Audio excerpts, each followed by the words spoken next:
Once upon a time, in the ancient kingdom of Colchis, which was a rich kingdom filled with gold, there lived a princess. The daughter of the king had such an ill fate that her story is remembered as the most terrifying tale of vengeance of history. This is the story of Medea.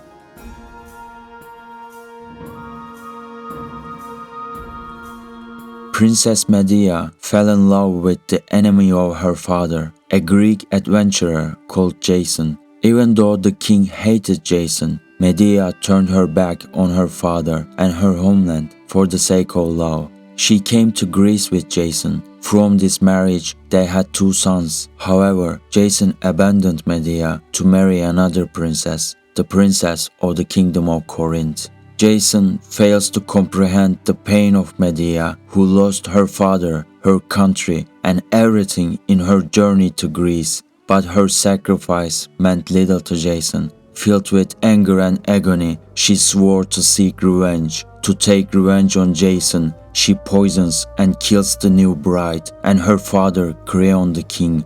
But it is not enough. To leave his life empty and wipe out Jason's bloodline, she decides to kill his children. Nothing can cause Jason more pain. The dilemma, however, is that they are also her own children.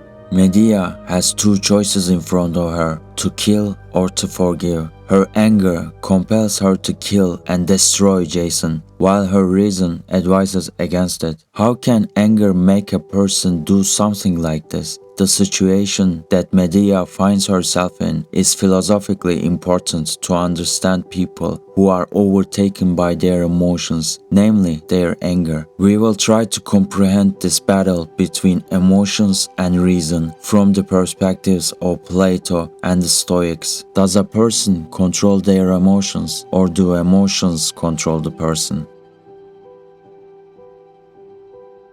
Plato claims that the human soul, or psyche, is divided into 3 parts: reason, desire, and the spirit. He portrays the human soul as a chariot. Reason is the charioteer, driving 2 animals. The first animal is spirit, a lion that is fierce but manageable, scary but teachable. Spirit symbolizes human emotions. The other animal is desire, an unpredictable monster. You can't teach anything, only controllable by brute force. Emotions and desires push us to be subhuman. They are selfish and alive just for their own needs and interests. Plato considers the difference between an animal and a person is only the reason. Medea knows that killing the children is a terrifying act and it will also ruin her life. She can think rationally, she knows the deal, but the anger blinded her eyes. She loses her reason and can't control the monsters inside her. Anger wins the battle. At that moment, Medea is no different from a wild beast.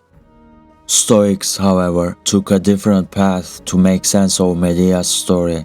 The Stoics believed that the separation of the soul was an illusion. The soul is a unity. Reason and emotions work together. Emotions are not blind forces that can overcome rational thinking, but a kind of reason that a person chooses to act on. Medea's desire for revenge is a kind of reasoning. They saw Medea as a whole. When she is filled with anger, she makes decisions based on her emotions, and it is not like there is a battle between her different sides. She plans to murder her children because of anger, then she resolves not to do it because they are her innocent kids. She goes back and forth between different decisions as a whole person. The Stoics use the example of a runner who is running too fast to stop to explain emotions. It is not a demonic possession or something, but habits and emotions can lead a person beyond reason. So when Medea says that her anger controls her plans, it means that her anger influences her decisions. But she is still reasoning. She is not acting blindly. Her reason serves her anger. The Stoic philosopher Epictetus thinks that Medea believed she had no option because of her furious anger, but she was wrong. Epictetus suggests that if she stopped wanting her husband, her pain would be gone. According to him, we always have other choices. Emotions don't force us to do things. The story of Medea has traditionally been narrated by men, not by understanding her, but by looking at her through male gaze. Epictetus' commentary directly reflects the societal gender codes of ancient Rome, which considered women as second-class citizens. Epictetus holds a blaming perspective towards Medea.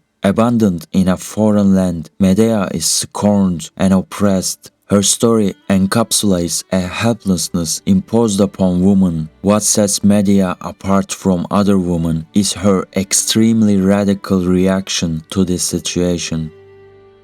In the end, Medea slaughtered her kids, marking her defeat. She became a symbol of anger and revenge. Perhaps this was not merely about seeking vengeance on Jason, but rather a form of self-punishment. It is possible that she harbored immense self-hatred for betraying her father and her country for a man like Jason. Maybe it was just a self-sabotage. If you want to see more of these videos, subscribe to support us. Thank you for watching and we will see you next time.